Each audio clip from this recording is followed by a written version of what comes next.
ونستعينه ونستغفره ونؤمن به ونتوكل عليه ونعوذ بالله من شرور أنفسنا ومن سيئات أعمالنا من يهده الله فلا مضل له ومن يضلله فلا هادي له ونشهد أن لا إله إلا الله وحده لا شريك له ونشهد أن سيدنا ومولانا محمدا عبده ورسوله صلى الله تعالى على خير خلقه محمد وعلى آله وأصحابه ومن تبعهم بإحسان إلى يوم القيامة أما بعد فأعوذ بالله من الشيطان الرجيم بسم الله الرحمن الرحيم ولقد وصلنا لهم القول لعلهم يتذكرون الذين آتيناهم الكتاب من قبله هم به يؤمنون وإذا يتلى عليهم قالوا آمنا به إنه الحق من ربنا إنا كنا من قبله مسلمين أولئك يؤتون أجرهم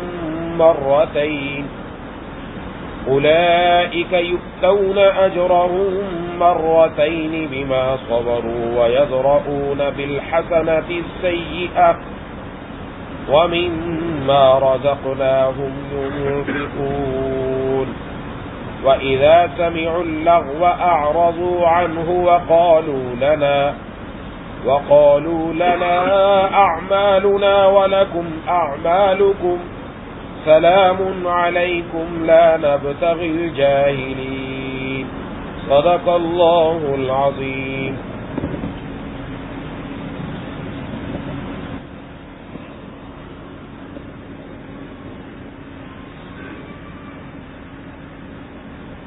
میرے دوستوں ساتھیوں،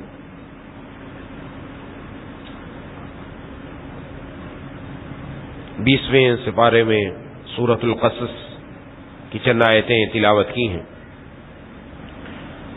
اس میں اللہ تبارک و تعالی نے ارشاد فرمایا وَلَقَدْ وَصَّلْنَا لَهُمُ الْقَوْلَ لَعَلَّهُمْ يَتَذَكَّرُونَ. اور واقعہ یہ ہے ہم نے ان کے فائدے کے لیے ایک کے بعد ایک نصیحت کی بات بھیجتے رہے تاکہ وہ متنبہ ہوں. الذین آتیناہم الکتاب من قبلہ ہم بہ یؤمنون. جن کو ہم نے قرآن سے پہلے آسمانی کتابیں دی ہیں وہ اس قرآن پر ایمان لاتے ہیں. وَإِذَا يُتْلَى عَلَيْهِمْ قَالُوا آمَنَّا بِهِ.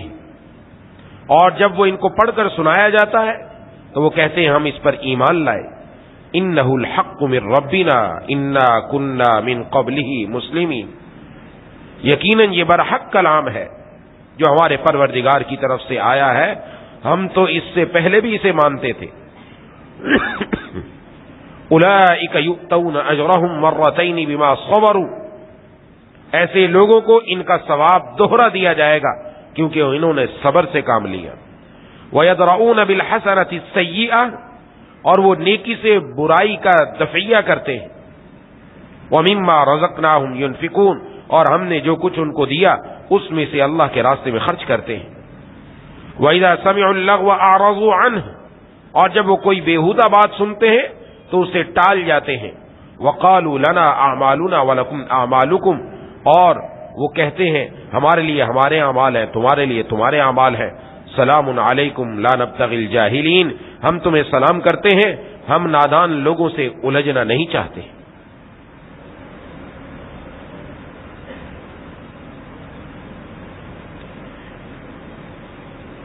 اس میں سب سے پہلے اللہ تبارک و تعالی نے پہلی آیت میں قرآن کریم سے متعلق ایک بات ارشاد فرمائی یہ ہم پچھلے درس کے اندر یہ پڑھ چکے ہیں کہ ان کی طرف سے ایک اعتراض یہ کیا گیا تھا کہ جس طرح پہلی کتابیں ایک ساتھ نازل ہو گئیں، قرآن ایک ساتھ کیوں نہیں اترا؟ تو اس کا ایک جواب تو اللہ تعالیٰ نے دے دیا کہ وہ جو ایک ساتھ قرآن، وہ جو ایک ساتھ کتاب تورات اتری تھی یا زبور اتری تھی، انجیل اتری تھی، یہ اس پر کتنا ایمان لائے؟ اگر یہ ایمان لانے والے ہوتے تو اس پر بھی تو ایمان لاتے. یہ تو صرف بات کو ٹالنے کا انداز ہے کہ وہ قرآن پر بھی ایمان لانا نہیں چاہتے. اور فرمایا کہ قرآن کریم ہم پے در پے اس لیے بھیجتے ہیں، تھوڑا تھوڑا کر کے، آہستہ آہستہ کر کے، تاکہ تم متنبع رہو، تمہیں نصیحت حاصل ہوتی رہے، مختلف موقعوں پر مختلف احکامات آئے. اس کی بات میں تھوڑی سی عرض کروں گا انشاءاللہ. کچھ یہودی ایسے بھی تھے کہ جب قرآن کریم کی آیات ان کو پڑھ کر سنائی گئی تو وہ اس پر ایمان لے آئے اور کہا ہم تو اس سے پہلے ہی اس پر ایمان لا چکے ہیں. کیونکہ قرآن کریم کے بارے میں، جناب نبی کریم صلی اللہ علیہ وسلم کے بارے میں ان کی پہلی کتب کے اندر اللہ تعالی نے بیان فرمایا تھا کہ ایک نبی آنے والے ہیں جن کا نام یہ ہوگا، جن کی یہ نشانیاں ہوں گی، باقاعدہ بتایا تھا. اس لیے کچھ ایسے افراد تھے جو مسلمان ہوئے، اور ان کے بارے میں اللہ تعالیٰ نے فرمایا کہ اللہ تعالیٰ ان کو ہر عمل پر دگنا اجر عطا فرمائیں گے. اس لیے کہ یہ بہت بڑی بات ہوتی ہے، کوئی آدمی پہلے ایک مذہب پر چل رہا ہو، اس مذہب سے بدل کر کسی دوسرے مذہب پر آنا، یہ دل کو ٹکڑے ٹکڑے کر دیتا ہے، تو معمولی بات نہیں ہے. ہمیں اندازہ نہیں ہے اس چیز کا بھی، یہ ٹکڑے ٹکڑے کر دیتا ہے. تو چونکہ انہوں نے صبر کیا، صبر اس معنی میں کیا اللہ کا حکم آ گیا، پہلے والا حکم ختم ہو گیا، اب نئی شریعت آ گئی، یہ ماننے کے لیے تیار ہو گئے. فرمایا اللہ ان کے ہر عمل پر دگنا دگنا اجر عطا فرمائیں گے. یہ اللہ تبارک و تعالیٰ نے اس کے اوپر یہ فضیلت ارشاد فرمائی. اور بھی کچھ اعمال ہیں بہرحال جن پر دگنا دگنا اجر ملتا ہے. اور ان کی نشانیاں 3 بیان فرمائی کہ یہ لوگ وہ ہیں کہ جو برائی کو نیکی کے ذریعے دور کر دیتے ہیں. نمبر 2، اور جو کچھ ان کو رزق دیا اس میں سے خرچ کرتے ہیں. اور نمبر 3، جب یہ کوئی بےہودہ بات سنتے ہیں تو اس سے الجھتے نہیں ہیں. ان کو کہتے ہیں السلام علیکم، تمہارے اعمال تمہارے ساتھ، ہمارے اعمال ہمارے ساتھ، ہم نادان لوگوں سے الجھتے نہیں اور چلے جاتے ہیں. اس میں عباد الرحمان کی جب صفات آئی تھی وہاں پر کچھ تفصیل میں اس کی عرض کر چکا ہوں. یہ جو آج ہم نے آیات پڑھی ہیں اس کے اندر قرآن کریم میں یہ چیز بیان فرمائی گئی. سب سے پہلی چیز قرآن کریم کا تذکرہ کہ قرآن کریم یہ اللہ تبارک و تعالیٰ کی کتاب ہے. کتاب اللہ بھی ہے، کلام اللہ بھی ہے، اللہ کا کلام ہے. اور یہ ایسا کلام ہے اللہ تبارک و تعالیٰ کا کہ اس کلام کے ساتھ جو اپنے آپ کو وابستہ کر دیتا ہے اس کے تمام مسائل کا حل اسی کتاب اللہ سے نکل جاتا ہے.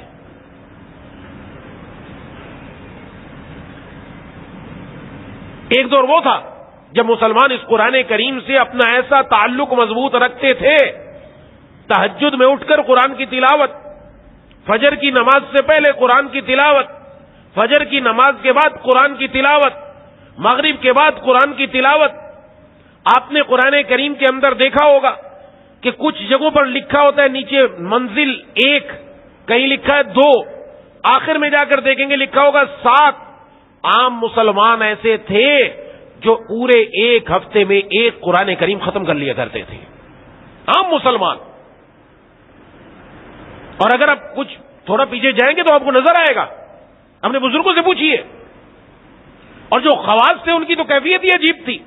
تہجد میں ان کا الگ قرآن ختم ہوتا، نمازوں میں الگ قرآن ختم ہوتا، تلاوت میں الگ قرآن ختم ہوتا.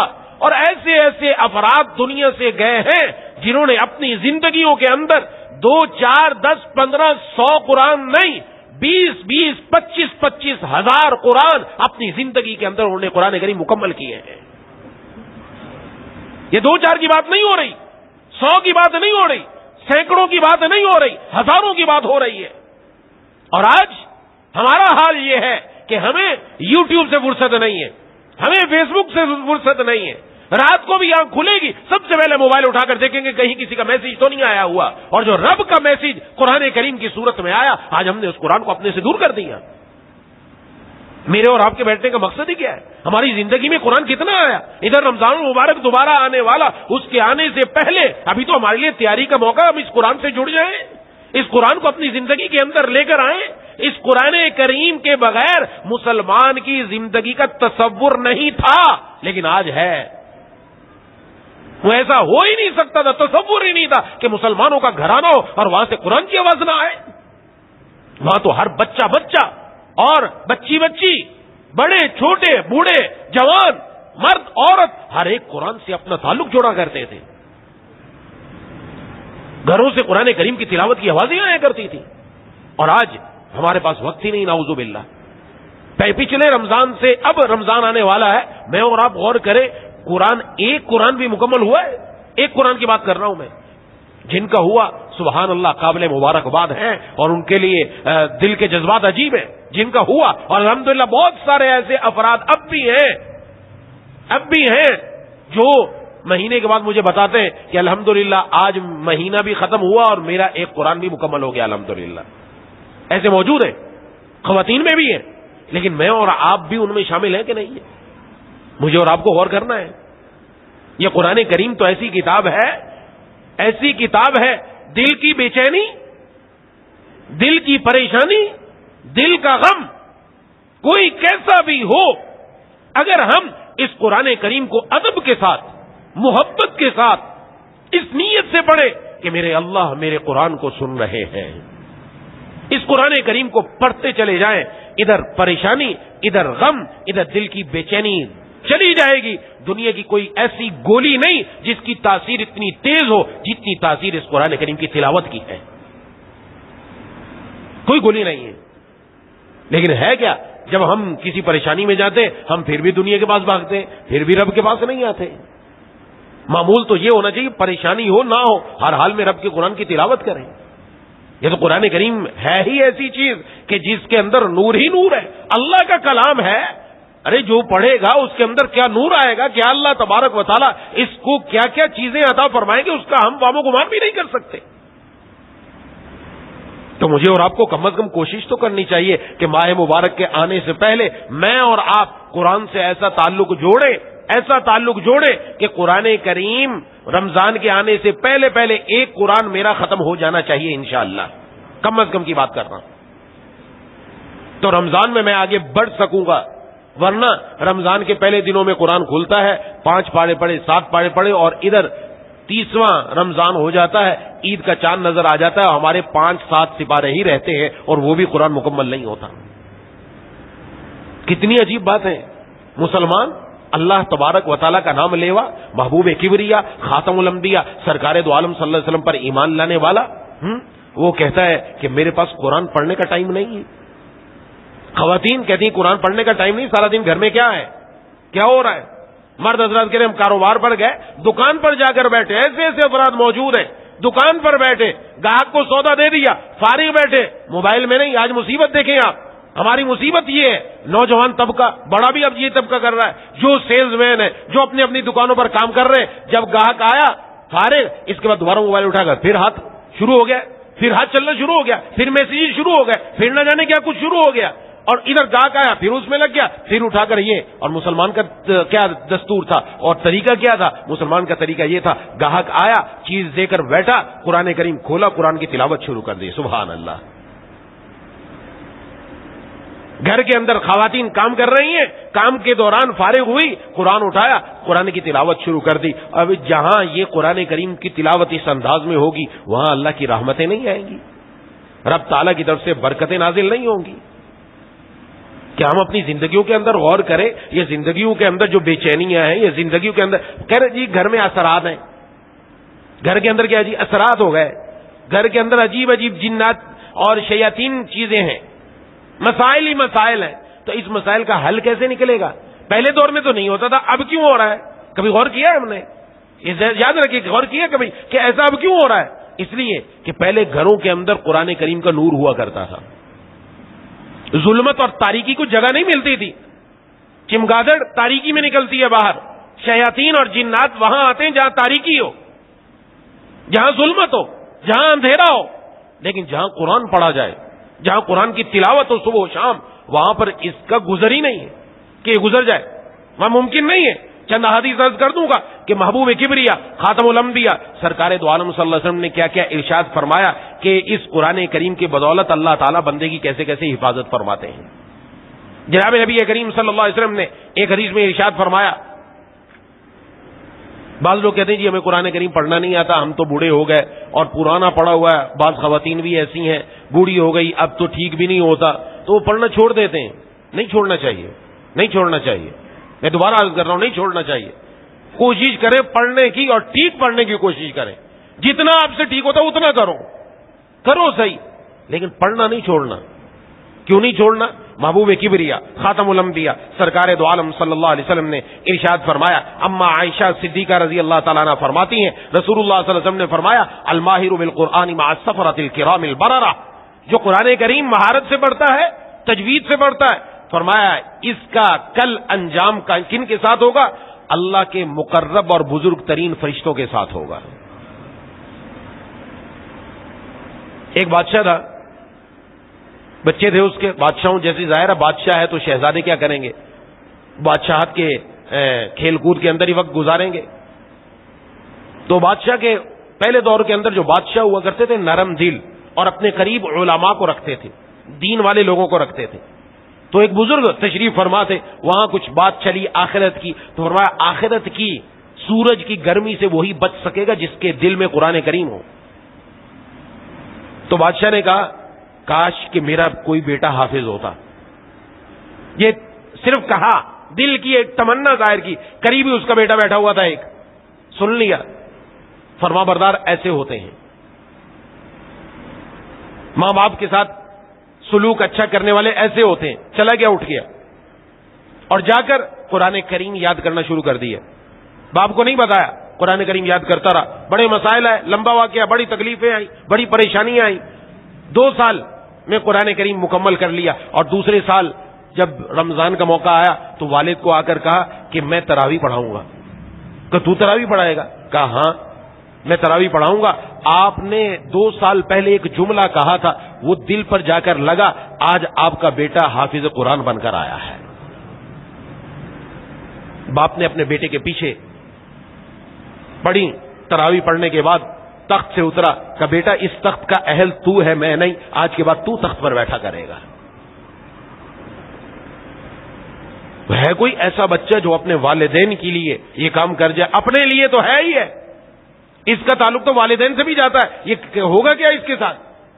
اور فرمایا والذی یقرأ القرآن, اور جو قرآن پڑھتا ہے وَيَتَتَعْتَعُ فِيهِ, اس میں اٹکتا ہے. یہ اٹکنے والی بات آ گئی. اٹکتا کیوں ہے؟ اس لیے کہ قرآن اس تجوید کے ساتھ نہیں پڑھا, اٹک رہا ہے. فرمایا قرآن پڑھنا نہیں چھوڑتا. وَهُوَ عَلَيْهِ شَاقٌ, وہ قرآن پڑھنا اس پر مشکل ہے. فرمایا لَهُ أَجْرَانِ, اللہ اس کو ڈبل اجر عطا فرماتے ہیں. قرآن پڑھنے کا اجر بھی اور اس کا اجر بھی, مشقت اٹھانے کا بھی اجر. اور اجر کیا ملتا ہے قرآن کریم پڑھنے پر؟ جناب نبی کریم صلی اللہ علیہ وسلم نے ارشاد فرمایا کہ جو بندہ الف لام میم پڑھتا ہے, الف پر 1 حرف ہے 10 نیکیاں ملی, لام پر 10 نیکیاں ملی, میم پر 10 نیکیاں ملی. فرمایا اس پر 30 نیکیاں ملی. ہم تو اتنا سن کر خاموش ہو کے بیٹھ گئے, 30 نیکیاں بس ختم. سن لیجئے, دنیا کے اندر جو منڈی لگتی ہے, دنیا میں بازار لگتا ہے, اس بازار سے کوئی چیز خریدنے کے لیے ہمارے پاس ڈالر چاہیے, ہمارے پاس یورو چاہیے, ہمارے پاس ریال چاہیے, ہمارے پاس اپنے ملک کی کرنسی چاہیے. یہ کرنسی ہوگی, اس کرنسی کے ذریعے ہم اس منڈی سے بہت ساری چیزیں خرید سکتے ہیں. یہ دنیا کی منڈی کے اندر جو چلنے والی کرنسی ہے وہ دنیا کا پیسہ ہے. لیکن کل آخرت کی جو منڈی لگنے والی ہے, وہاں جو چلنے والی کرنسی ہے وہ دنیا کی کوئی کرنسی نہیں, وہ نیکی ہے جو وہاں جا کر چلنے والی ہے. اس نیکی کے ذریعے کام بنے گا.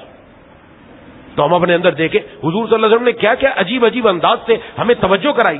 کیا تم دن میں 1000 آیت نہیں پڑھ سکتے؟ کیا تم دن میں اتنی آیت نہیں پڑھ سکتے؟ حضرات صحابہ کرام نے کیوں نہیں پڑھ سکتے؟ ہمارے لیے مشکل ہو جائے گا 1000 آیت پڑھنا. فرمایا یہ سورت پڑھو, اس کے پڑھنے پر اللہ تمہیں 1000 آیت کا ثواب عطا فرمائیں گے.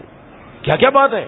ابھی عرض کر رہا ہوں چند احادیث, ساری بیان کرنا مشکل ہے, لیکن قرآن کریم کی عظمت دیکھیے, اس کے ساتھ تعلق جوڑ کے تو دیکھیے. آپ صلی اللہ علیہ وسلم نے ارشاد فرمایا 2 آدمیوں پر حسد ہو سکتا ہے، 2 کے علاوہ حسد نہیں. حسد یا غیبتہ، رشک جس کو کہتے ہیں کہ یا اللہ اس کے پاس یہ چیز ہے، میرے پاس بھی آ جائے، اس کے پاس بھی باقی رہے. حسد تو ہے اس کے پاس جائے، یہ تو مر جائے اور ختم ہو جائے، تباہ و برباد ہو جائے، میرے پاس آ جائے. نا یہ نہیں. غیبتہ، رشک کیا مطلب؟ اس کے پاس بھی رہے، میرے پاس بھی رہے. فرمایا 2 ہی آدمیوں پر یہ کیا جا سکتا ہے. وہ کون سا؟ فرمایا ایک وہ آدمی جس کو اللہ نے قرآن دیا، وہ قرآن رات کو اٹھ کر بھی پڑھتا ہے، دن میں بھی پڑھتا ہے. یہ بندہ اس پر رشک کرے یا اللہ میں بھی ایسا قرآن کریم پڑھنے والا بن جاؤں. یہ ہم نے اپنے بچوں کو سکھایا.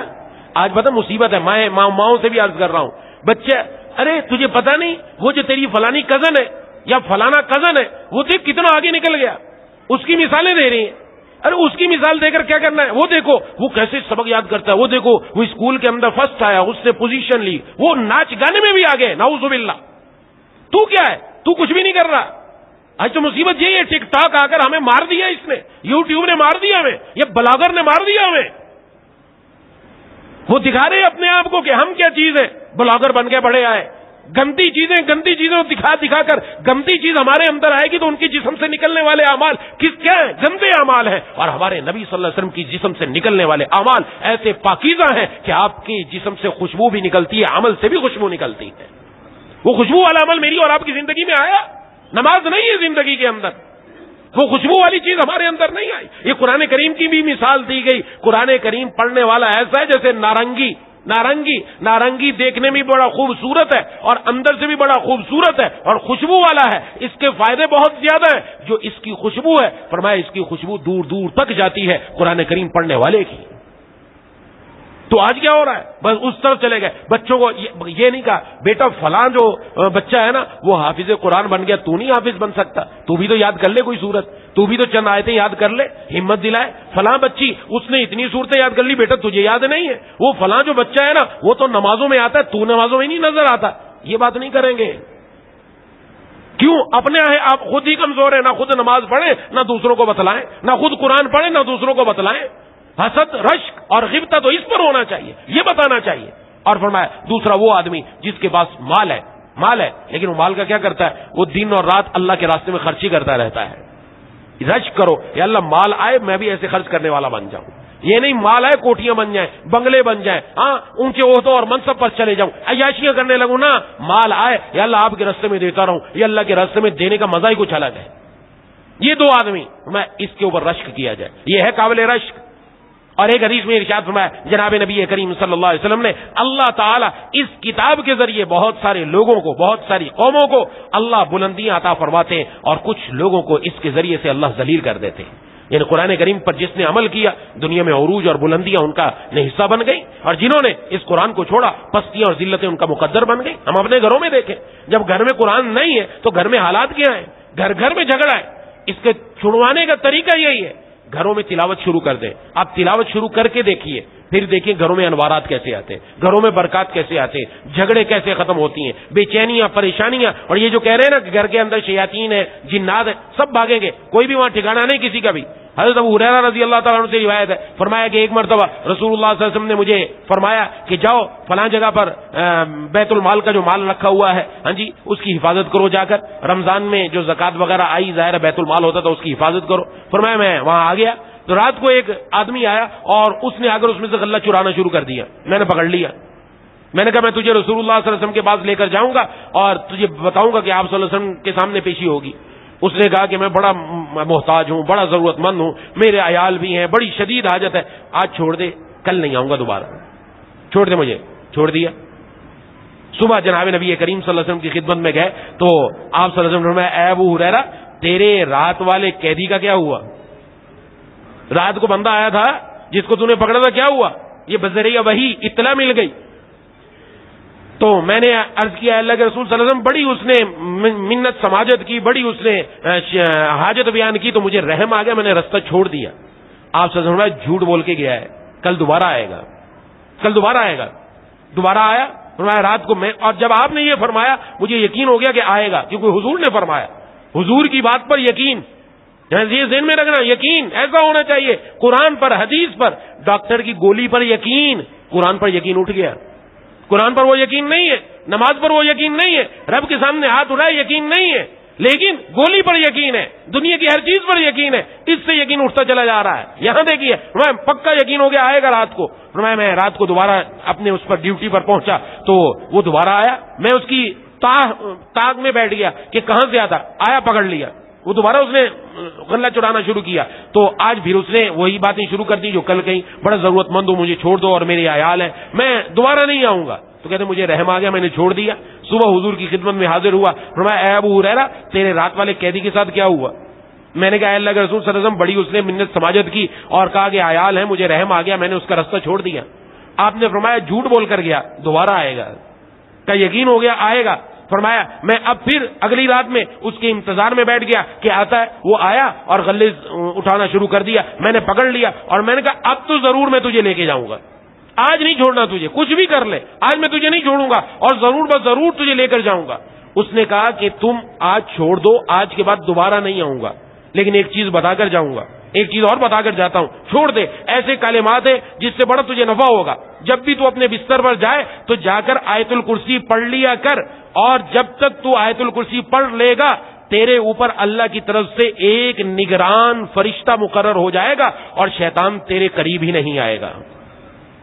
یہ بات بتا دی، بتا کر چلا گیا. اور صبح آیا تو کہنا میں نے رستہ چھوڑ دیا. حضور صلی اللہ علیہ وسلم سے عرض کیا، آپ نے فرمایا کیا ہوا؟ کہا ایسے ایسے کلمات بتا کر گیا ہے. فرمایا ہے تو وہ بڑا جھوٹا لیکن سچی بات کر کے گیا ہے تو جھوٹا بڑا سچی بات کر کے گیا ہے. اور آج ہم گھر میں آیت الکرسی پڑھتے ہیں کیا؟ آیت الکرسی آج تو بچوں کو بھی یاد نہیں ہے. بچوں سے پوچھے آیت الکرسی ہے تو آیت الکرسی نہیں آتی، ورنہ پہلے مائیں گھروں میں خود آیت الکرسی یاد کراتی تھی. سورہ ملک، سورہ رحمان، سورہ یاسین اور نہ جانے کیا کچھ یاد کرا دیتی تھی، اور آیت الکرسی نہیں آتی. اور جناب نبی کریم صلی اللہ علیہ وسلم کیا فرما رہے ہیں؟ آیت الکرسی کی فضیلت سامنے آ گئی، اور جو گھر میں پورا قرآن پڑھا جائے سبحان اللہ، اس کے تو بارے نیارے ہو جائیں گے کہ نہیں ہوں گے. وہاں شیطان کے شیطان پر بھی نہیں مار سکے گا. جہاں قرآن کریم کی تلاوت ہوتی ہے وہ گھر آسمان والوں میں اس طرح چمکتا ہے جس طرح دنیا میں ہم بیٹھ کر اوپر آسمان پر ستاروں کو دیکھتے ہیں وہ چمکتے ہیں، تو جس گھر میں قرآن کی تلاوت ہوتی ہے وہ آسمان والوں کے ہاں ایسے چمک رہا ہوتا ہے. اور ہمارے گھر کی حالت کیا ہے؟ وہاں کیا ہو رہا ہے؟ جناب نبی کریم صلی اللہ علیہ وسلم نے ارشاد میں قرآن کریم پڑھا کرو، کیونکہ یہ قرآن کریم کل قیامت والے دن تمہارے لیے سفارشی بن کر آئے گا، سفارشی بنے گا. اور حدیث سورۃ البقرہ پڑھنے کی آپ صلی اللہ علیہ وسلم نے ترغیب دی کہ سورہ بقرہ پڑھا کرو، کیونکہ اس کا لینا برکت ہے، اس کا چھوڑ دینا حسرت اور ندامت ہے. جس گھر میں سورہ بقرہ کی تلاوت ہوگی وہاں شیاطین کہاں سے آئیں گے؟ وہاں اللہ کی رحمت کے فرشتے نازل ہوں گے. قدم قدم پر ہے، ایک ایک بات پر جناب نبی کریم صلی اللہ علیہ وسلم نے ارشاد فرمایا. اور ایک حدیث میں فرمایا قرآن پڑھنے والے کو کہا جائے گا قرآن پڑھتا جا، سیڑھیاں چڑھتا جا، جس طرح ترتیل سے تجوید سے دنیا میں قرآن پڑھتا تھا ایسے تو پڑھتا جا، تیری آخرت تیری ٹھکانہ وہاں ہوگا جہاں جا کر تیرے قرآن کی آخری آیت آئے گی. اور ارشاد فرمایا کہ جس دل کے اندر قرآن کریم کی کوئی چیز نہیں وہ ویران گھر کی طرح ہے. دل میں کچھ نہ کچھ تو یاد ہونا چاہیے، کچھ صورتیں یاد ہو جائیں، کچھ صورتیں تو میرے دل میں آ جائیں. اگر پورا قرآن نہیں یاد کر سکتا کچھ تو صورتیں یاد کر لوں، سورہ یاسین یاد کر لوں، سورہ رحمان یاد کر لوں، سورہ واقعہ یاد کر لوں، آخری 10 صورتیں 20 صورتیں یاد کر لوں، آگے قدم بڑھا لوں، تاکہ جناب نبی کریم صلی اللہ علیہ وسلم نے جو بات فرمائی ہے اس کے مطابق میرے دل میں بھی قرآن کا کوئی جز تو موجود ہو. فرمایا جناب نبی کریم صلی اللہ علیہ وسلم نے، اللہ فرماتے ہیں جو بندہ قرآن کی تلاوت کرتا ہے تلاوت کرتا رہتا ہے، اس کو میرے ذکر میں موقع نہیں ملتا، اس کو مجھ سے دعا مانگنے کا موقع نہیں ملتا. فرمایا اللہ تعالیٰ فرما رہے ہیں جتنا میں مانگنے والوں کو دیتا ہوں نا، جو میرے سامنے ہاتھ پھیلا کر مانگتے ہیں، اس قرآن پڑھنے والے کو اس سے میں زیادہ عطا فرماؤں گا. اور اللہ کے کلام کی فضیلت سارے کلام پر ایسے ہے جیسے خود اللہ کی فضیلت اپنی مخلوق پر. اللہ کا کلام ایسا ہے، اللہ کا قرآن ایسا ہے، اس کے ساتھ جڑ جائیں تو رب تعالیٰ کیا کیا عطا فرمانے والے ہیں، کیا کیا ہمیں چیز ملنے والی ہے. اس لیے روزانہ اگر ایک پارا بھی پڑھ لیں کتنی نیکیاں ہمارے پاس جمع ہو جائیں گی، اور یہی نیکیاں کل قیامت والے دن جا کر آخرت میں ہمارا ذخیرہ ہوں گی. اور جناب نبی کریم صلی اللہ علیہ وسلم نے فرمایا جس نے قرآن کریم پڑھا، یہ ناظرہ پڑھنے کی بات ہو رہی ہے، ابھی حفظ کی بات نہیں آ رہی، ناظرہ پڑھا اور اس پر عمل بھی کیا. فرمایا اللہ اس کے والدین کو قیامت کے دن ایسا تاج پہنائیں گے جس کی روشنی سورج کی روشنی سے بھی زیادہ ہوگی، اور وہ سورج تمہارے گھروں کے اندر ہو، تمہارے گھروں میں آ جائے، یہاں آ جائے سورج، کیا روشنی کا عالم ہوگا، اس سے کہیں زیادہ روشنی ہوگی. فرمایا اگر تمہارا کیا خیال ہے کہ اس آدمی کے بارے میں جس نے خود قرآن پڑھا اور اس پر عمل کیا، اس کو اللہ تبارک و تعالیٰ کیا عطا فرمانے والے ہیں. یہ احادیث یہ ہمیں اس طرح متوجہ کرتی ہیں کہ ہم بھی قرآن کریم کو پڑھیں. جناب نبی کریم صلی اللہ علیہ وسلم نے ایک حدیث میں ارشاد فرمایا کہ اذا زلزلت آخری پارے کے اندر آخری صورتوں کے اندر آتی ہے. فرمایا جو یہ بندہ پڑھتا ہے اس کو نصف قرآن پڑھنے کا ثواب ملتا ہے. جو قل هو اللہ احد پڑھتا ہے فرمایا ثلث قرآن پڑھنے کا ثواب ملتا ہے. جو قل یا ایھا الکافرون پڑھتا ہے اس کو اللہ چوتھائی قرآن پڑھنے کا ثواب عطا فرماتے ہیں. اور فرمایا جناب نبی کریم صلی اللہ علیہ وسلم نے جو آدمی روزانہ 200 مرتبہ قل هو اللہ احد پڑھے اللہ اس کے سارے گناہوں کو معاف فرما دیتے ہیں. ہاں حتیٰ کہ 50 سال کے گناہوں کو معاف فرما دیتے ہیں. سب گناہ معاف الا یہ کہ اس پر کوئی دین ہو کوئی قرض ہو تو اس میں نہیں جا سکتا. اور ایک اور حدیث میں جناب نبی کریم صلی اللہ علیہ وسلم نے فرمایا جو بندہ اپنے بستر پر سونے کے لیے لیٹا دائیں طرف لیٹا اور دائیں طرف لیٹ کر اس نے 100 مرتبہ قل هو اللہ احد پڑھی فرمایا قیامت کا دن ہوگا اللہ فرمائیں گے اے میرے بندے تم دائیں طرف سے جنت میں داخل ہو جا. سبحان اللہ.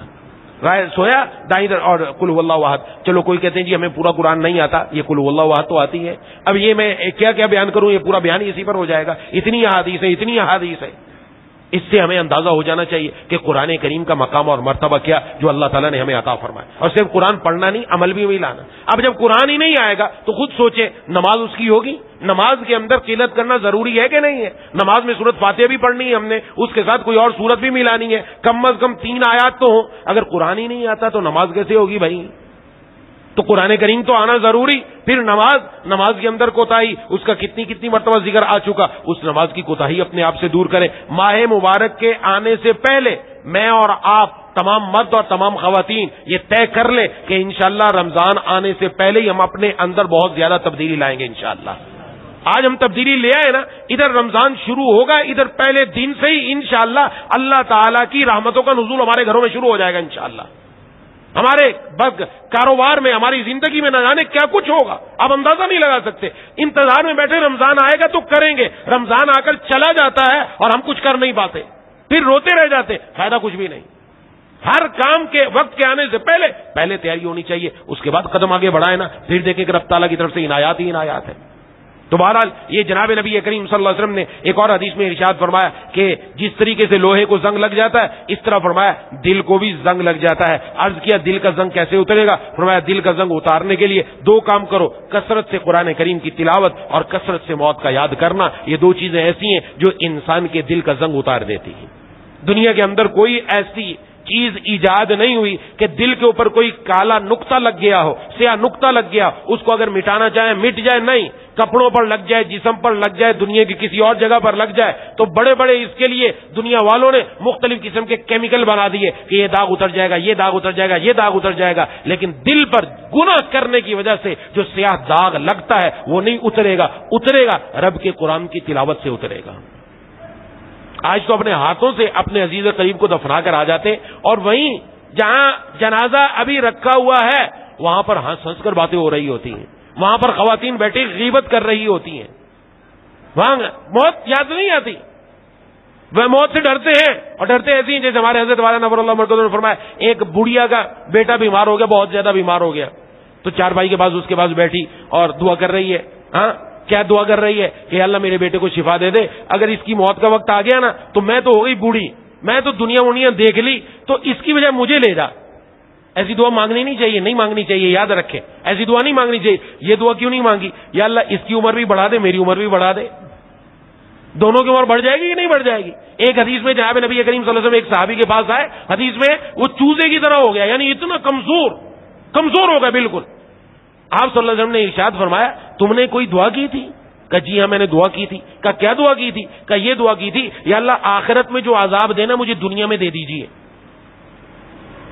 بات سمجھنے کی ہے بڑے پتے کی بات ہے کہ اللہ کی مہربانی دیکھی ہے. تو آپ سے فرمایا اسی کا نتیجہ ہے. فرمایا تو نے یہ دعا کیوں نہیں کر لی یا اللہ مجھے دنیا میں بھی اچھائی عطا فرما آخرت میں بھی اچھائی عطا فرما. وہ اللہ تو ایسا ہے دنیا بھی بنا دے آخرت بھی بنا دے. تو مانگنی نہیں چاہیے موت. تو ماں نے مانگی بیٹھ کر. بڑا یہ ہوتا ہے بعض خواتین ہوتی ہیں بیٹھی بڑے آتا ہے اور بعض مرتبہ یہ ہوتے ہیں جو دماغ میں آیا بڑی محبت ہے کہ بس 6 بجے مجھے لے جائے.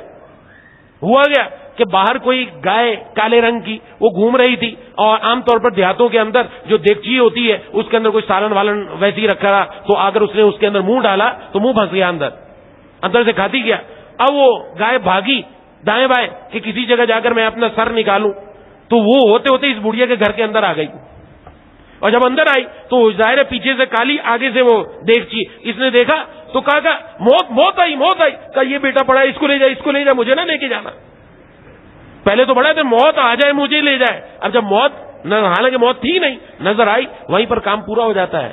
تو موت جب آتی ہے نا، بڑے بڑے فن خان بھی ختم ہو جاتے ہیں، سب کچھ ختم۔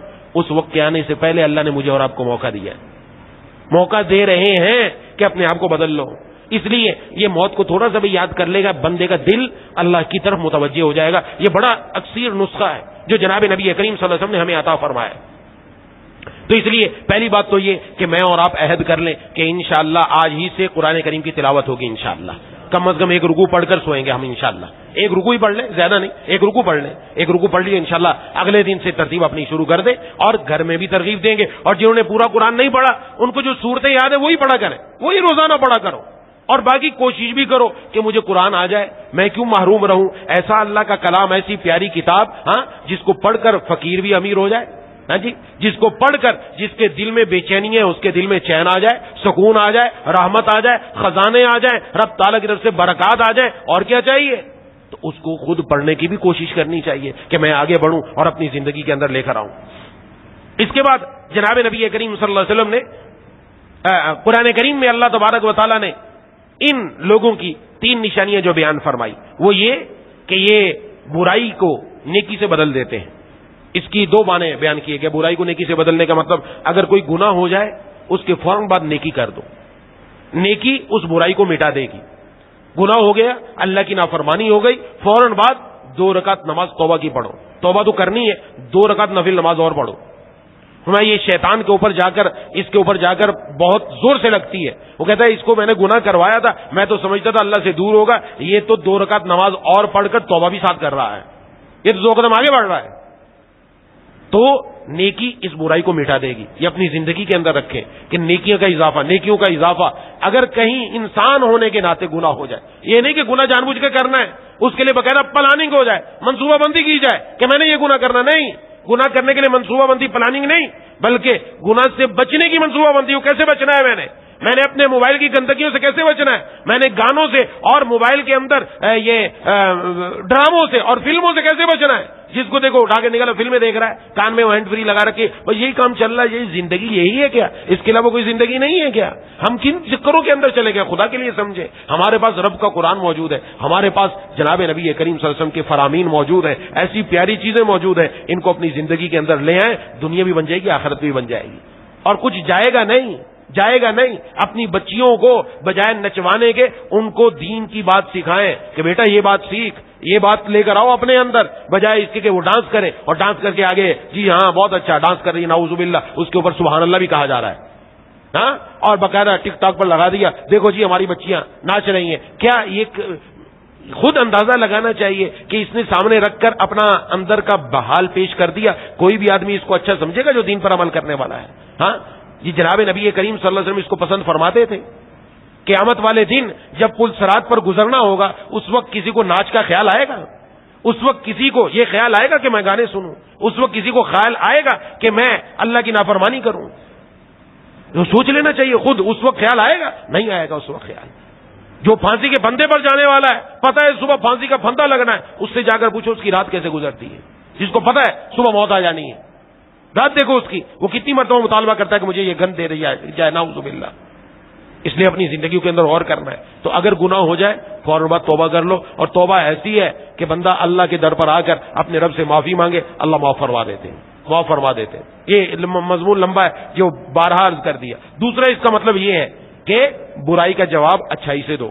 اگر آپ کے ساتھ کسی نے برا کام کیا ہے تو ہم برائی کا بدلہ برائی سے نہ دیں، بلکہ برائی کا بدلہ اچھائی سے دیں۔ خواتین کو خوب یاد رکھنا چاہیے، ورنہ یہ تو ان کو یاد رکھتا ہے ایک پتہ نہیں، ویسے تو کہتے ہیں جی ہمیں یاد نہیں رہتی، قرآن کریم کی ایک آیت یاد کر لو نہیں یاد ہوتی، لیکن 20 سال پہلے یاد ہوگا فلانی عورت نے فلانے موقع پر فلاں وقت میں یہ مجھے کہا تھا، میں کیسے چھوڑ دوں اس کو؟ عجیب بات ہے، بڑا دماغ پایا ہے بھائی، یہ قرآن کریم کی آیت کیوں نہیں یاد ہوتی؟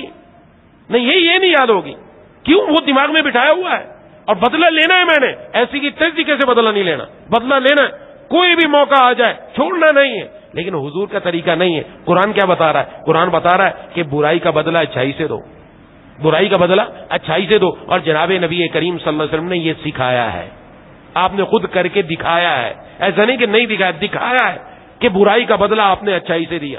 اچھائی سے دے کر ایسا آپ صلی اللہ علیہ وسلم نے سب کے دل کو شیر و شکر فرما دیا، شیر و شکر. اور آج ہمیں قدم قدم پر یہ موقع آتا ہے، بھائی نے کچھ کہہ دیا، بہن نے کچھ کہہ دیا، بیٹی نے کچھ کہہ دیا، بہو نے کچھ کہہ دیا، تو ساس اس کے پیچھے پڑ گئی کہ ایسے بولا کیوں، ایسا کیسا، میں تو بدلہ لے کے چھوڑوں گی، میں تو ایسے چھوڑوں گی نہیں، میں تیرے لیے مر گئی، تو میرے لیے مر گیا، میرے گھر پہ قدم نہیں رکھنا، بیٹے کو نکال دیے گھر سے، چل نکل جا، دفع ہو جا، آنا ہی نہیں ہے، میرے جنازے میں بھی تو نہیں آنا. بڑی بات ہے، آپ نے بہت بڑی بہادری کی بات کی ہے. جب آپ قبر میں جائیں گے تو پھر پتہ چل جائے گا کتنی بہادری کر کے آیا. کہ حضور کا طریقہ تو یہ نہیں تھا. حضور تو یہ فرما رہے ہیں کہ برائی کا بدلہ اچھائی سے دو. آپ صلی اللہ علیہ وسلم کے قاتل، نعوذ باللہ، آپ صلی اللہ علیہ وسلم کو قتل کرنے کے منصوبہ بندی کرنے والے سب کا پتہ ہے آپ کو قدم قدم پر اذیت اور تکلیف دینے والے، یہاں تک کہ آپ کو مجبور کر دیا کہ آپ مکہ شریف چھوڑ کر مدینہ شریف چلے جائیں. ایسے لوگ، ان کے لیے آپ نے فتح مکہ کے اندر اعلان فرما دیا، سب کو میں نے معاف کر دیا ہے، سب کو معاف کر دیا. اور ہم معاف نہیں کر سکتے. معاف کیوں کر دوں؟ اس لیے کہ میں نے بھی اللہ سے اپنی معاف کروانی ہے. میں اس لیے معاف کر دوں. اپنے اندر یہ جذبہ رکھو، معاف کرنے کی عادت بناؤ. معاف کر دے تو قرآن کریم کا بھی یہ اعلان ہے. قرآن کریم میں اللہ تبارک و تعالیٰ نے ارشاد فرمایا، جو لوگ ایسا کرتے ہیں، جو لوگ برائی کو نیکی سے بدلتے ہیں، ان کے ساتھ کیا ہوتا ہے؟ ادفع باللتی ہی احسن فاذا الذی بینک وبینہ عداوۃ کانہ ولی حمیم. ہاں، برائی کا بدلہ اچھائی سے دو. جو دو بندوں کے درمیان دشمنی تھی، فرمایا وہ ان کے درمیان محبت اور پیار میں بدل جائے گی، دوستی کے اندر بدل جائے گی، آپس میں دوست بن جائیں گے ایک سے. اور ایسے ہوا کئی جگہوں پر. آج بہو کو شکایت ہے، ساس گھر میں یوں کر رہی ہے. باپ کو بھی شکایت ہوتی ہے کہ یہ جو بہو آئی ہے یہ تو عجیب عجیب کام کر رہی ہے. ہاں جی. اور بہو وہ بھی کہہ رہی ہے کہ میرا کوئی خیال نہیں رکھا جا رہا، ہر ایک اپنی اپنی جگہ پر بیٹھا، میرے حقوق نہیں مل رہے. بہو کو اس کا حقوق نہیں مل رہا، ساس کو اس کا حقوق نہیں مل رہا، سسر صاحب کو اس کا حقوق نہیں مل رہا، فلانے کو شوہر کہتا مجھے میرا حقوق نہیں مل رہا. تو جائے بندہ کہاں جائے؟ لٹک جائے دنیا کے اندر. عجیب بات ہے، حقوق نہیں مل رہا. تو دوسرے کا حق دو گے تو آپ کو آپ کا حق ملے گا. یاد رکھیے ایک بات ہمیشہ ذہن میں، جو تکلیف دے گا نا دوسروں کو، اپنی ذات سے دوسروں کو تکلیف دے، تو یہ نہ سمجھے کہ میں نے تکلیف دی میری طرف خوشیاں پلٹ کر آئیں گی. دنیا میں جو بانٹتا ہے واپس وہی پلٹ کر آتا ہے. اگر آپ نے تکلیف دی ہے، چاہے اپنی بہو کیوں نہیں ہو، چاہے اپنا بیٹا کیوں نہ ہو، چاہے بھائی کیوں نہ ہو، آپ نے تکلیف دے کر یہ نہ سمجھے آپ کے پاس خوشیاں پلٹ کر آئیں گی. یہ تکلیف پلٹ کر ہوتے ہوتے واپس ایک دن ہماری طرف آئے گی اور لازماً تکلیف پہنچ کر رہے گی. کوئی آدمی کہتا ہے میری طرف خوشیاں ہی خوشیاں ہیں، کوئی خاتون کہتی ہے میری طرف خوشیاں ہی خوشیاں ہیں، وہ دوسروں کو خوشیاں دینا شروع کر دے، دوسروں کے دل خوش کرنا شروع کر دے. پھر دیکھیں اس کی طرف پلٹ کر خوشیاں کیسے آتی ہیں. لیکن یا تو معاملہ ہی اور ہے. اور کئی گھرانے ایسے جن میں مسائل تھے، لیکن ان خواتین نے راتوں کو اٹھ کر تہجد میں رب سے مانگا، اللہ کے سامنے آہوزاری کی، اللہ کے سامنے اشکباری کی، بے قراری دکھائی. رب تعالیٰ نے گھروں کا ایسا نظام بنایا، ایک دوسرے پر جان چھڑکنے والے بن گئے. ماشاءاللہ، یہ قرآن کی برکت ہے. یہ کس کی برکت ہے؟ قرآن کی برکت ہے. یہ اللہ تبارک و تعالیٰ کے احکام پر عمل کرنے کی برکت ہے. اس پر عمل کر کے تو دیکھے، بندے کو دیکھے. یا قریب ہی میں حضرت مفتی عتیق الرحمان شہید رحمت اللہ علیہ، کچھ ہی زمانہ ہوا، حیدرآباد کے اندر ایک شخص تھا، نام تو ذکر کرنے کا فائدہ نہیں، کمیونسٹ نظریے کا حامل تھا. روس کے دور کے اندر پاکستان کے خلاف سازش کرنے میں آگے روس کی طرف سے جو کچھ احکامات آتے یہ بندہ یہاں کرتا. بلاخر پاکستان کے اندر فوج کی طرف سے تختہ الٹا گیا تو فوج آئی تو ان لوگوں کو پکڑ لیا گیا. کہ میرا ذہن نہیں مانتا تھا کہ اللہ کا وجود ہے، نعوذ باللہ. یہ کمیونسٹ نظریہ یہ ہوتا ہے، یہ اللہ کو نہیں مانتا ایسا کہنا. اب فوج نے میرے اوپر سختیاں شروع کی، مار شروع کی، بہت تکلیفیں دینا شروع کی. کہا ایک دفعہ تو ایسا ہوا کہ وہ رسی لے کر ایک کپڑا لے کر آئے اور میری ٹانگوں میں باندھا. لمبا واقعہ ان کا، ٹانگوں میں باندھا اور حضرت مفتی عتیق الرحمان شہید رحمہ اللہ نے ان سے خود سنا تو آگے حضرت مفتی عتیق الرحمان شہید رحمہ اللہ نے بیان کیا، تحریر بھی ہے ان کی. فرمایا ان کے ساتھ جا رہا تھا، بعد میں وہ ماشاءاللہ تبلیغ میں جڑے اور بہت اونچا کام کیا انہوں نے اور آگے بڑھتے چلے گئے. تو کہا میں نے ان سے رستے میں پوچھا تو انہوں نے مجھے یہ واقعہ سنایا.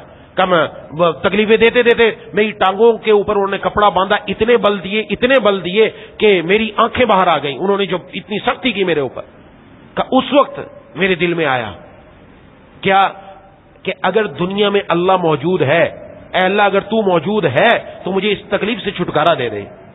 کہ میں نے یہ ابھی دل ہی میں کہا کہ میری آنکھوں نے دیکھا کہ وہ جو کپڑے سے اس نے مجھے باندھا تھا وہ پرزے پرزے ہو کر ختم ہو گیا. کہ اس فوجی نے سمجھا شاید یہ کپڑا کوئی پرانا تھا اس لیے پھٹ گیا, اندر سے وہ رسہ لے کر آیا, اس سے باندھا, کہ اس نے باندھا. پھر میں نے اللہ سے عرض کیا اللہ اگر تو موجود ہے تو مجھے اس سے چھٹکارا دے دے. کہ وہ رسہ بھی فوراً ٹکڑے ٹکڑے ہو گئے. یقین یہ کوئی قصے اور ڈائجسٹ کی بات نہیں ہو رہی, جس بندے کا واقعہ وہ بیان کر رہا ہے کہ تیسری مرتبہ وہ زنجیر لے کر آیا لوہے کی اور لا کر اس نے وہ باندھی. جب وہ باندھی پھر میں نے عرض کیا یا اللہ اگر تو موجود ہے کہ مجھے اس سے چھٹکارا دے دے. کہ وہ زنجیر کی کڑیاں بھی الگ الگ ہو گئی ہیں. کہ وہ فوجی پریشان ہو گیا, ہو کیا رہا ہے.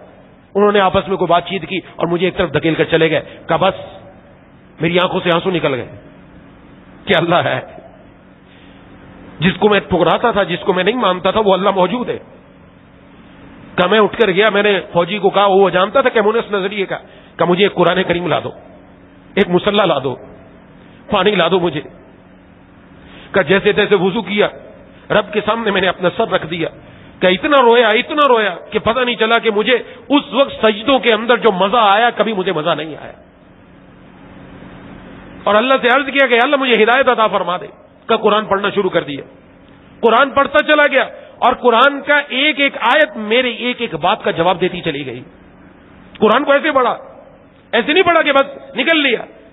کہ بس وہ قرآن میری زندگی میں ایسی تبدیلی لانے والا تھا. آج بھی قرآن پڑھتا ہوں, کوئی مشکل آ جائے, کوئی پریشانی آ جائے, کوئی سوال پیدا ہو, قرآن پڑھتا ہوں, رب تعالیٰ وہ آیت لے کر آ جاتے ہیں جس سے مجھے اپنی بات کا جواب مل جاتا ہے. ایسے لوگ دنیا کے اندر موجود رہے ہیں جو قرآن سے اپنا ایسا تعلق جوڑتے ہیں. اور آج خدا نعوذ باللہ آج گانوں سے تعلق ہے, آج فلموں سے تعلق ہے, رب کے قرآن سے تعلق نہیں. رب کے قرآن سے ایسا تعلق ہو تو کام بنے نا. تو وہی جس کا تعلق ہوگا وہی یہ معاف کرنے والا ہوگا, وہی معاف کرنے والا ہوگا. حضرت شاہ اسماعیل شہید رحم اللہ خطاب فرما رہے تھے, ایک آدمی درمیان میں سے کھڑا ہوا کہ تو حرامی ہے. نعوذ باللہ, حرامی بہت بڑی گالی ہے, چھوٹی موٹی نہیں. اگر میں اور آپ اپنے آپ کو وہاں رکھے, میں ہوتا اس کا وہیں کر دیتا اور لوگوں کہتا پکڑو اس کو, ایسی کی تیسی سے بات کیسی کی, وہیں لوگ پیٹنا شروع کر دیتے. لیکن حضرت سبحان اللہ جو عمل کرنے والے ہوتے ہیں وہ ایسے فرمایا کہ بھائی آپ کو غلط فہمی ہوئی ہے. کیا بولا؟ فرمایا بھائی آپ کو غلط فہمی ہوئی. گالی کا جواب گالی سے نہیں ملا. اور یہاں کیا ہوتا ہے, یہاں گالی دی کسی نے تو پھر یہاں پر لپیٹا دیا جاتا ہے اس کی ماں کو بھی, اس کے باپ کو بھی, اس کے دادا کو بھی, اور اس کی بہنوں کو بھی, اور سارے خاندان کو لپیٹا. یہ سمجھنے کی بات ہے. یہاں ہم قرآن پڑھ رہے ہیں, ہم نمازیں پڑھ رہے ہیں, ہم ہاتھ میں تسبیح لے کر ذکر کر رہے ہیں, ہم تلاوت کر رہے ہیں, اور زبان سے کیا نکل رہا ہے یہ تو ہمیں نہیں سکھایا گیا. تو ارشاد کیا فرمایا, بھائی آپ کو غلطی ہوئی ہے, میرے والدین کے نکاح کے گواہ آج بھی موجود ہیں, ان سے جا کر تصدیق کر لو, ان دونوں کا نکاح ہوا تھا, میں حرامی نہیں حلالی ہوں. گالی کو مسئلہ بنا دیا. لیکن ہم تو سیدھی بات کو بھی مسئلہ بنا دیتے ہیں. گالی کو چھوڑے, سیدھی بات کو بھی مسئلہ بنا دیا کہ اس نے مجھے اس انداز میں دیکھا تو دیکھا کیوں, اس نے یوں کیوں کر دیا. عجیب بات ہے. یہاں قرآن کریم میں بتایا جا رہا ہے جو اہل کتاب ہے ان کی بھی, اور قرآن کریم نے ہمیں بھی حکم دیا کہ صبر کرو اور برائی کو بدل دو اچھائی کے ذریعے سے, تاکہ جب برائی کو اچھائی سے بدلو گے تو پھر آپ کا نام ہی نام ہوگا, آپ کا نام ہوگا آپ نے اچھائی سے بدلا ہے. اس پر اللہ تعالیٰ نوازیں گے. یہاں پر وہ دل کے جذبات جو دل میں آ رہے, میں گالی دے دوں, میں اس کو بھی, اس کے خاندان کو بھی لپیٹ دوں, میں اس کو ابھی جا کر بتاؤں, نہیں, ختم کر دیے کہ معاف کر دیا. اپنے اندر یہ جذبہ پیدا کر لیں کہ بھئی جو ہم سے برائی کرے گا ہم اس کو معاف کر دیں گے, ہم اس کو معاف کر دیں گے, ہم اس کو کچھ نہیں کہیں گے. ایک آدمی نے دوسرے کو کہا, ایک نے گالی دی, کہ تو اگر ایک اور گالی دے گا تو مجھ سے 10 سنے گا. قریبی ایک بزرگ بیٹھے تھے, انہوں نے بیٹا ادھر آ, مجھے تو 1000 گالی دے مجھ سے ایک بھی نہیں سنے گا. ایک بزرگ کشتی میں چلے جا رہے تھے, نوجوان جیسے عادت ہوتی چھیڑنے کی, کسی داڑھی والے کو دیکھا چھیڑنا شروع کر دیا اور ان کو شغل بنا لیا اور ان کو مذاق کرنا شروع کر دیا ان کے ساتھ. جب مذاق کیا تو انہوں نے دعا کی کہ اللہ ان نوجوانوں کو ہدایت عطا فرما, جس طرح یہ دنیا میں کہے لگاتے ہوئے ایک دوسرے کے ساتھ ہنسی مذاق کرتے ہوئے جا رہے, ان کو جنت میں بھی ایسے داخل فرما دیں. وہ کسی نے کہا حضرت عجیب آدمی ہے, یہ آپ کو چھیڑ رہے ہیں, الٹی سیدھی باتیں کر رہے ہیں, آپ اندر سے یہ بات کر رہے ہیں. فرمایا ان کے پاس جو ہے وہی دے رہے, میرے دل میں جو ہے وہ میں ان کو دے رہا ہوں. تو دیکھ لینا چاہیے ہمارے دل میں کیا ہے. دل میں مولا ہے, دل میں حضور کی محبت ہے, تو ہم دعائیں ہی دیں گے, ہم ان کو پیار ہی دیں گے, ہم ان کو معافی دیں گے. اور اگر دل میں شیطان کا قبضہ ہے تو پھر جو منہ سے نکلے گا وہ بتا دے گا اس کے دل پر قبضہ کس چیز کا ہے. اور فرمایا یہ اس میں سے جو اللہ تعالیٰ نے ان کو رزق دیا یہ خرچ کرتے ہیں. یہ حبشے سے کچھ لوگ آئے تھے جو جناب نبی کریم صلی اللہ علیہ وسلم پر ایمان لائے. انہوں نے آ کر کہا, جب مسلمانوں کی حالت زار دیکھی تو کہا کہ ہمارے پاس مال ہے, اللہ تعالیٰ نے ہمیں مال دیا ہے, ہم ان کو لا کر یہاں خرچ کریں گے. اور وہ گئے وہاں سے اپنا مال لے کر آئے, اور یہاں اگر انہوں نے اپنا مال خرچ کیا اللہ نے اس کا ذکر کیا. جو اللہ نے ان کو رزق دیا وہ خرچ کرتے ہیں جو ان کے پاس موجود ہے. اور ساتھ ساتھ لغو باتوں سے, بےہودہ باتوں سے اعراض کرتے ہیں کہ نہیں. یہ جب جانے لگے تو ابو جہل اور اس کے کرندے پیچھے پڑ گئے, ارے تم حضور صلی اللہ علیہ وسلم پر ایمان لے آئے, تم نے بات ہی پوری نہیں سنی اور یوں کیا اور وہ کیا, اور ان کو جس طرح کی باتیں کرنا شروع کر دی. انہوں نے جواب یہ دیا, تمہارے لیے تمہارے اعمال, ہمارے لیے ہمارے اعمال, السلام علیکم, اور چل دیے. یہی طریقہ ہے جھگڑا ختم کرنے کا طریقہ. یہ ہے کوئی الجھ رہا ہے ہم سے, ہم کہ جی السلام علیکم بس جائیں, ہمارا کام نہیں, ہم نہیں الجھتے آپ سے, ہمارا کام نہیں ہے جھگڑا کرنا. جھگڑا دین کو مونڈ دیتا ہے, ہم نے سنا ہے, اس لیے ہم اس پر عمل کرنے والے نہیں. اپنے آپ کو بچا کے رکھیں. یہ چند نصیحتیں جو قرآن کریم سے ہمیں معلوم ہو رہی ہے اس کو اپنی زندگی میں لانے کی کوشش کریں. دعا ہے کہ اللہ تعالیٰ مجھے اور آپ کو ان باتوں پر عمل کرنے کی توفیق عطا فرمائے. بسم اللہ الرحمن الرحیم, الحمد للہ رب العالمین, الرحمن الرحیم, مالک یوم الدین, ایاک نعبد و ایاک نستعین, اهدنا الصراط المستقيم صراط الذين أنعمت عليهم غير المغضوب عليهم ولا الضالين. اللهم صل على سيدنا ومولانا محمد وعلى آل سيدنا ومولانا محمد وبارك وسلم. ربنا اغفر لنا ذنوبنا وكفر عنا سيئاتنا وتوفنا مع الأبرار. ربنا لا تزغ قلوبنا بعد إذ هديتنا وهب لنا من لدنك رحمة انک انت الوہاب. اے آسمانوں اور زمین کے نور, اے آسمانوں اور زمین کی زینت, اے آسمانوں اور زمین کے پیدا کرنے والے اللہ, اے آسمانوں اور زمین کے قائم رکھنے والے اللہ, اے بزرگی اور عظمت والے اللہ, اے غم زدوں کو راحت دینے والے اللہ, اے بے قراروں کی دعا قبول کرنے والے اللہ, اے ارحم الراحمین, آپ ہی کے سامنے ہر ضرورت پیش کی جاتی ہے.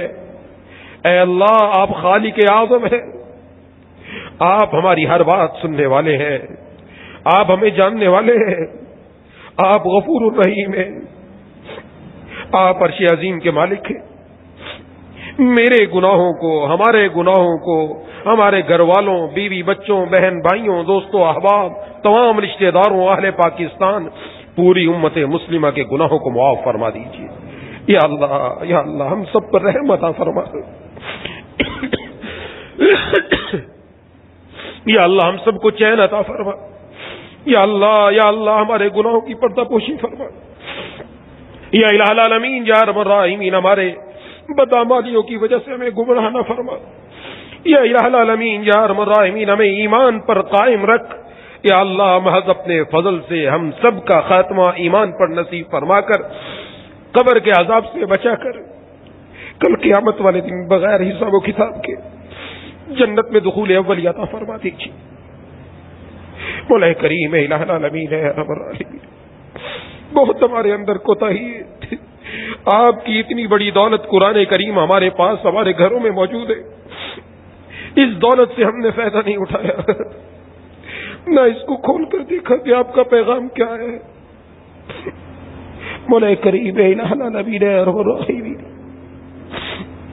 یا ذل جلال والاکرام, اے چھوٹے چھوٹے بچوں کو روزی پہنچانے والے اللہ, اے ٹوٹی ہوئی ہڈی کو جوڑنے والے اللہ, اس قرآن کریم کو ہمارے دل کی بہار بنا دے. اس قرآن کریم کو ہمارے دلوں کا غم دور کرنے کا ذریعہ بنا دے. اس قرآن کریم سے ہمیں اپنا مضبوطی سے تعلق جوڑنے والا بنا دے. اے الہ العالمین ہے ارحم الراحمین, ہمارے ہاتھ آپ کے سامنے اٹھے ہوئے, گردنیں جھکی ہوئی ہیں, دلوں کے اندر ندامت ہے, آنکھوں میں آنسو ہے. مولا یا ذل جلال والاکرام, آپ کے در کے علاوہ کوئی در نہیں, کوئی چوکھٹ نہیں ہے. یہ آپ کے بندے اور بندیاں آپ کے سامنے ہاتھ اٹھا کر اپنے گناہوں کی معافی مانگ رہے ہیں. بالغ ہونے کے بعد سے یا اللہ آج تک جو کچھ ہم نے نافرمانیاں کی ہیں, بھول کر جان بوجھ کر, ہمارے علم میں یہ نہیں ہے, ہم نے چھپ چھپ کر کوئی گناہ کیے، لوگوں کے سامنے کیے، ہم سب سے توبہ کرتے یا الہ العالمین یا ارحم الراحمین گناہوں سے ہمیں نفرت پیدا کروا دے، یا الہ العالمین یا ارحم الراحمین گناہوں کا کبھی موقع نہ ملے، نیکیوں کے خوب خوب موقع عطا فرما دے، ہم میں سے جو بھی جس گناہ میں مبتلا ہے یا اللہ سے وہ گناہ چھوڑنے کی توفیق عطا فرما دے۔ یا اللہ جو مسلمان جوان بچے بچیاں یا اللہ جو موبائل کی گندگیوں میں یا اللہ یوٹیوب کی گندگیوں کے اندر، ڈراموں اور فلموں کی گندگیوں کے اندر اپنی زندگیاں ختم کرتے چلے جا رہے ہیں، مولا کریم ان کے دلوں کو بھی ہدایت عطا فرما دے۔ یا اللہ ہمارے گھروں میں مسجدوں والا ماحول بنا دیجیے، قرآن کا ماحول بنا دیجیے، اپنے محبوب صلی اللہ علیہ وسلم کی سنتوں کو زندہ کرنے والا ماحول بنا دے۔ اے الہ العالمین اے ارحم الراحمین یا ذا الجلال والاکرام، ہم میں سے جو بیمار ہے، گھروں میں جو بیمار ہے، دوستوں احباب میں جو بیمار ہے، جنہوں نے بیماروں کے لیے دعا کے لیے کہا ہے، یا کہنا چاہتے تھے نہیں کہہ سکے، یا امید رکھتے ہیں، یا پیغام پہنچایا نہ پہنچ سکا، سب کو شفا کاملہ عاجلہ مستمرہ عطا فرما دے۔ ایک خاتون نے اپنے شوہر کے لیے دعا کے لیے کہا، ان کے منہ میں زخم ہے، یا الہ العالمین یا ارحم الراحمین ان کے منہ کے زخم کو جلد از جلد ٹھیک فرما دے، یا اللہ ان کو صحت کاملہ عاجلہ مستمرہ عطا فرما دے۔ ہمارے جتنے اعزا و اقربا یا اللہ دنیا سے جا چکے ہیں، یا اللہ سب کی قبر و غرور سے منور فرما دے۔ بھائی عبد الرشید صاحب ہیں، ان کے لیے دعا کے لیے کہا گیا ہے، یا الہ العالمین یا ارحم الراحمین ان کی قبر کو نور سے منور فرما دے، جنت الفردوس میں جگہ عطا فرما دے۔ آج بھائی اسحاق صاحب کی اہلیہ کا انتقال ہوا، یا الہ العالمین یا ارحم الراحمین ان کی اہلیہ کی قبر کو نور سے منور فرما دے، جنت الفردوس میں جگہ عطا فرما، آخرت کی منازل آسان فرما دے۔ ہم سب کو مرنے سے پہلے موت کی تیاری کی توفیق عطا فرما۔ یا اللہ کل سے پورے پاکستان کے اندر مدارس کے بورڈ وفاق کے امتحانات شروع ہو رہے ہیں، یا اللہ جتنے بھی بچے اور بچیاں اس امتحان میں شامل ہیں، یا اللہ ان سب کو امتیازی نمبروں سے کامیاب فرما دیجیے۔ مولا کریم الہ العالمین ان بچیوں کو یا اللہ اپنے والدین کے لیے اور بچوں کو ذخیرہ آخرت بنا دیجیے۔ مولا کریم الہ العالمین اور ہمیں بھی اپنے گھر میں یا اللہ اپنا ایک سفارشی قرآن کریم کا حافظ بنانے کی توفیق عطا فرما دیں۔ یا الہ العالمین ہماری اولاد کو ہماری آنکھوں کی ٹھنڈک بنا دیجیے، یا اللہ اپنا پیارا بنا لیجیے۔ مولا کریم الہ العالمین اولاد کی تربیت میں جو جو باتیں جن کو مد نظر رکھنا چاہیے یا اللہ وہ ہمارے دلوں میں ڈال دیجیے۔ یا الہ العالمین یا ارحم الراحمین ہماری اولاد کی، ہماری قیامت تک آنے والی نسلوں کی، ہمارے ایمان کی، سب کی ایمان کی حفاظت فرما دے، یا اللہ سب کے ایمان کی حفاظت فرما دے، یا اللہ نیک ماحول نصیب فرما دے۔ مولا کریم الہ العالمین ہم سب کی بچیوں کے یا اللہ نیک رشتے نصیب فرما دے، یا اللہ ان کو آگے دیندار گھرانے نصیب فرما دے، اور جو لڑکے جن کے رشتے نہیں ہو رہے یا اللہ ان کو بھی اچھے اور نیک رشتے نصیب فرما دے۔ مولا کریم ایسی خواتین عطا فرما دے جو گھروں کے اندر آ کر گھروں کو اللہ تبارک و تعالیٰ کی عبادت سے منور کرنے والی ہو۔ مولا کریم ایسے رشتے عطا فرما دے۔ مولا کریم جن گھروں میں اختلافات ہیں، جھگڑے ہیں میاں بیوی کے اندر، جھگڑوں کو ختم فرما کر اتفاق اتحاد محبتیں پیدا فرما دے۔ جو شوہر اپنی بیویوں پر ظلم کرنے والے یا اللہ ان کے دلوں میں نرمی پیدا فرما دے۔ جو بیویاں اپنے شوہروں کی نافرمان ہیں یا اللہ ان کو فرما بردار بنا دے۔ مولا کریم الہ العالمین جن گھروں کے اندر یا الہ العالمین آپس میں ناچاکی ہیں سب دور فرما دے۔ گھروں میں یا اللہ اے الہ العالمین ظلمت اور تاریکی کے اندھیروں کو دور کر کے گھروں کے اندر اپنے قرآن کریم کے چراغ لگانے کی توفیق عطا فرما، قرآن کریم کی تلاوت کرنے کی توفیق عطا فرما، قرآن پڑھنے کی، قرآن سننے کی، قرآن کو اپنے سینے سے لگانے کی، قرآن کریم کو اپنی آنکھوں سے دیکھنے کی، قرآن کریم کو چومنے کی، قرآن کریم کو محبت سے اپنے دلوں میں بسانے کی، قرآن کریم کی محبت سے تلاوت کرنے کی مولا کریم دن اور رات توفیق نصیب فرما۔